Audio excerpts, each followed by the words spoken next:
Yes. Someday we'll all be at a Danzig show or a Misfits show, and we'll all be hanging out and woeing together. Listen, if you guys hung around, I'm going to show you something.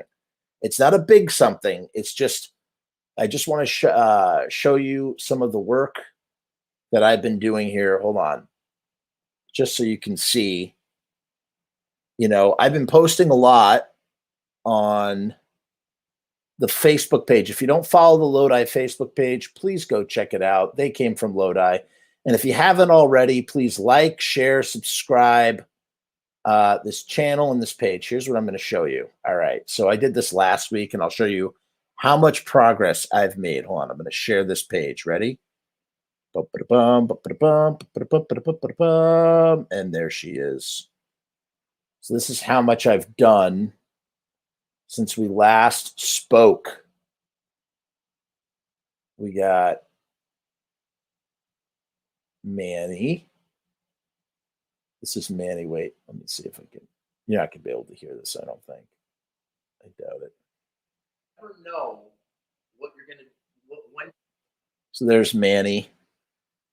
This is the Manny interview I did. It's about an hour. Look at all these tapes, guys. All digitized. All digitized. There's a lot of work. And that's just the digitizing part, you people. Do you understand this? Here's one that you might enjoy. Now, if I could just friggin' find it. There's the recently departed Joey image. I just digitized him today. He exists still here on this tape. I got to tell you, unfortunately, Joey was not sober. Oh, look, there's me walking around. Look, there I am trying to mic up Joey Mitch. We're in his house. This was his house down in Florida. And yeah, Joey, look at him. What a mug. He was not so right in the head when I met him, at least not as much. This is going to be a very interesting interview. You guys might think like, who is this guy? What's the big deal? This guy, I am so stoked about this guy right here. This is a guy from Glenn's pre-Misfit band, okay? Right here. This guy told me the whole story. He remembers everything. He remembers everything. And he went on and he told me just so much stuff that I was like, wow, I have the beginning of the film. Between him and Manny, I have what I'm hoping is truly the beginning of the film. You might recognize this gentleman. Michael Graves was not the only person who was interviewed for this documentary. Right here we have Mr. Mike Hideous. And he's sitting with his skeleton friend. This was at his, he had this really cool studio in Kearney, New Jersey. He's since vacated the premises. He doesn't live there anymore. But it was a really cool studio, and I had been there several times to conduct various businesses with him. Here's a character we all know. Who's this? Who's this guy? Whoa. Hold on. Is that who I think it is? It's Marky Ramone. Drumsticks not included. It wasn't a long one, but, it's something instead of nothing. That's right. We got a little Marky Ramone there. This is Jerry and Doyle's brother. I don't know if I showed you this one last week. So that's Kenny. That's Jerry and Doyle's brother. And his interview was the longest one I ever did. I had to come back in 2 sessions. As a matter of fact, this is the room. Remember at the very beginning of this episode, I was talking about Tank's house. This is Tank's house, and this is somewhere in the room is the Danzig skull from the contest of this interview. So it's in this room. And this was the longest interview I did. It was 4 hours long. I had to come back. It was 2 sessions. And Kenny just gave me a phenomenal interview. So generous with his time. Honestly, one of the nicest, coolest dudes I've ever had the pleasure of meeting. He also gave me all of his negatives. his photos, not all of them, but a lot of them. So I have what must be, I don't put them out there, not mine to really publish. I did put some of them in 1979, but I have his photos.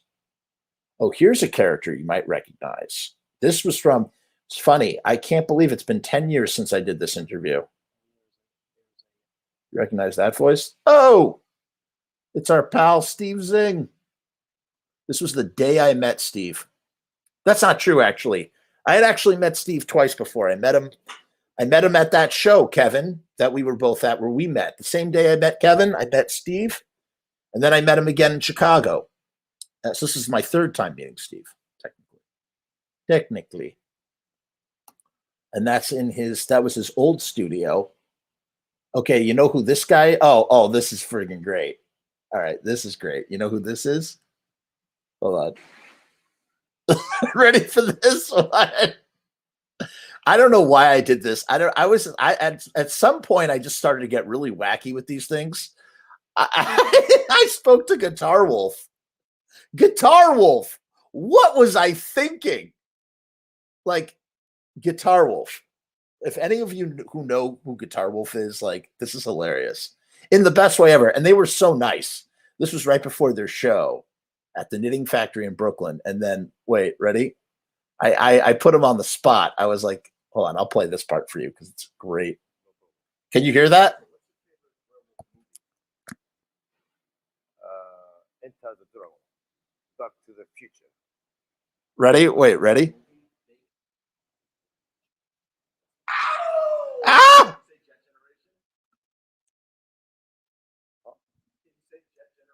Jet generation. Dude, that was just the bee's knees. Did I interview Dinah Cancer? Yes, I did. Where's Dinah Cancer? She's here. If anybody knows Dinah Cancer from 45 Grave. Oh, hers is not. Uh-oh. I can't show you Dinah Cancer, but it's right. Let me see. I don't know if this is going to work. There she is. You can see her right there. I didn't talk to her for very long. This was, Kevin, you were at that show too. Kevin, do you remember that? That was a great show. That was where was that? That was somewhere in, you guys know Bevan Davies, who played on Circle of Snakes, right? Hold on. Here's Bevan Davies. He gave me a very interesting interview about just a lot of stuff. This was at the Brooklyn Bowl. Really nice guy. Oh, you did film an interview with her the same night. Yeah, that was at Europa. Yes. I interviewed her at the Beauty Bar. The Beauty Bar came first. I don't think the Beauty Bar was first, and then they played that show. Here you go. Here's a classic. These guys were so friggin' awesome and nice and cool. Got some bouncing souls up in this piece. Just a great bunch of guys. Friggin' Pete and Brian. Some of these early tapes really suck in quality, though. I'm sorry to say. They're all in HD, but the camera I was using, I know I had Damien from Samhain. I had Damien from Samhain on Pizza Punk, but this is when I first met Damien about 10 years ago. And I interviewed him for 2 hours. 2 hours at his place of work, and then I drove him home. And funny thing, when I drove him home, I played for him. We listened to Son of Sam, which he had never heard before. It was a really weird experience. Let's put it that way. I don't know how it came up in conversation, but he said he had never heard it. I said, "Oh, I'll play it for you." So he did. Whoa, small world. John Voice of Doom was also there. So Kevin and I and John were all at the same show. I filmed a song. Wait, I filmed a song for 45 Grave while you ran to the bathroom? I do not remember that. Do not remember that. Here's the guy. Remember we were talking about the guy who won the contest? First of all, this is funny. Look. Wait. Screw that. Here we go. So here's the guy. This is the guy who won that Danzig contest. That's Tank. He won the skull that was mentioned at the beginning of this interview. This is his house. And this house was purchased, or he put a down payment on this house with the money that he made from his Misfits collection. It's like the greatest story in the world, which he told for me on camera. Oh, on your camera. Oh, I think I've seen that footage. That was a great show, that 45 Grave show. They're still doing shows. The guitarist, one of the guitarists, Ken something, he was a nice guy. The other one was kind of obnoxious. L. Ron Hubbard. L. Ron something like that. He was L. Ron Jeremy. That was his name. He was kind of a dick a little bit. Anybody, if you have a Cro-Mags fan in the house, I posted a clip of this the other week. This was at Paris's loft. He doesn't live here anymore. He was on the first episode of Pizza Punk. Yeah, Jeremy was his name. L. Ron Jeremy. Yeah, that guy was kind of obnoxious. A little teeny tiny bit. Who else do I got? All right, last one I'm going to show you. By the way, so this is the guy who wrote Scream With Me, the book. This is the guy who put together the Misfits box set. This is the mastermind behind 12 Hits from Hell and the Static Age release. This guy right here. That's him. This is Tom Begowitz. And it was in this room that I listened to all those alternate versions of Misfit songs on his personal iPod. So, and that tape is, it's like 3 hours long. So, as you can see, there's lots and lots of interviews here. Lots of interesting tidbits. I'm like exhausted. I really have to go to sleep. I have to wake up tomorrow and get my son on the bus. There's Walter. There's Walter Luer, man.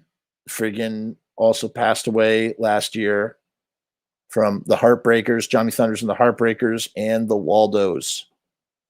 He is in this movie in some small way. The last one I'm going to show you is this. I think is so beloved. Anybody like some Calabrese Brothers? We got some Calabrese. Hey, Calabrese guys. Calabrese guys are in the movie. Anybody like American Hardcore? This is the guy who wrote the American Hardcore book. His name is Steve Blush. Stephen Blush. Yeah. So I've just been sitting on this for literally years. There was a period of 5 years where I just didn't do anything with these tapes. I didn't talk about it, yada, yada, yada. I just kept it to myself. And I wasn't on the internet for years. Oh, here's a guy. Anybody who's into hardcore,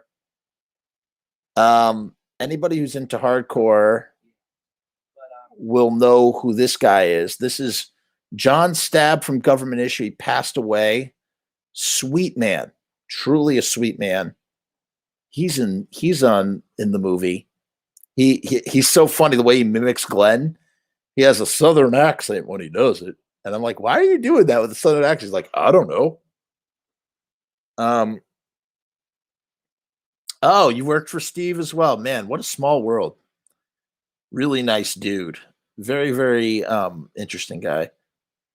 Oh, Frankenstein opened up for Haunted Garage Reunion. I flew to LA for 2000. Huh. Yeah, I really don't know anything about Frankenstein. I just know that that's his band. 138 terabyte drive. Yeah, dude. I got storage. I believe I filmed Walter's last interview, which was with Steven. Interesting. You'll appreciate this then, Kevin. Check this out. This is Billy Rath, who, if I could find it. Billy Rath. Here's the guy from Rosemary's Babies. Oh boy, that was a messed up tape. This guy, that's the guitar player. That's guitar player from Rosemary's Babies. So look, do I have Glenn, Jerry, and Doyle? No. Will I ever get Glenn, Jerry, and Doyle? No. But do I have some interesting people that are going to provide interesting commentary on this band, Misfits? Absolutely. Absolutely.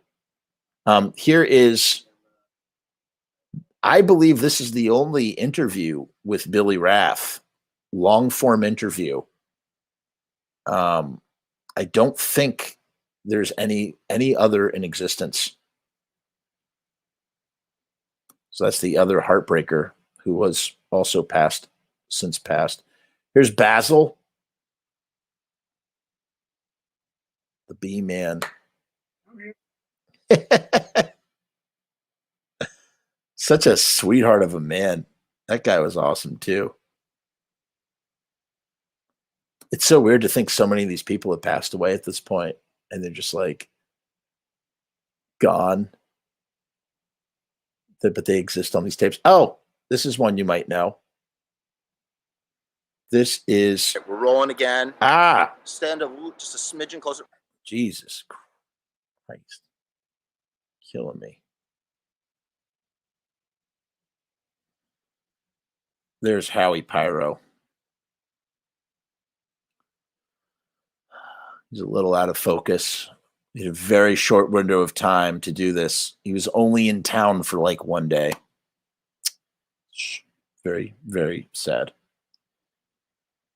Supposed to interview Jerry for someone else's project soon. That's cool.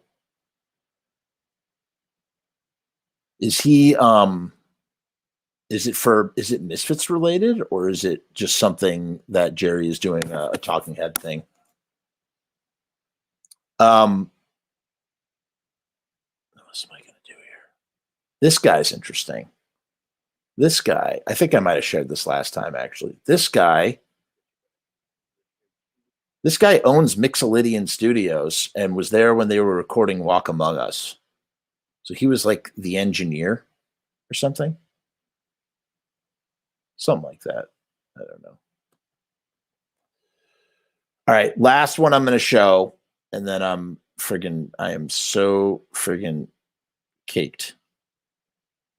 The talking head thing. Oh man, that's what Jerry's the best at that stuff, dude. That's what he does. That's what he does. He's a talking head king of talking heads. This is the last one I'm going to show. So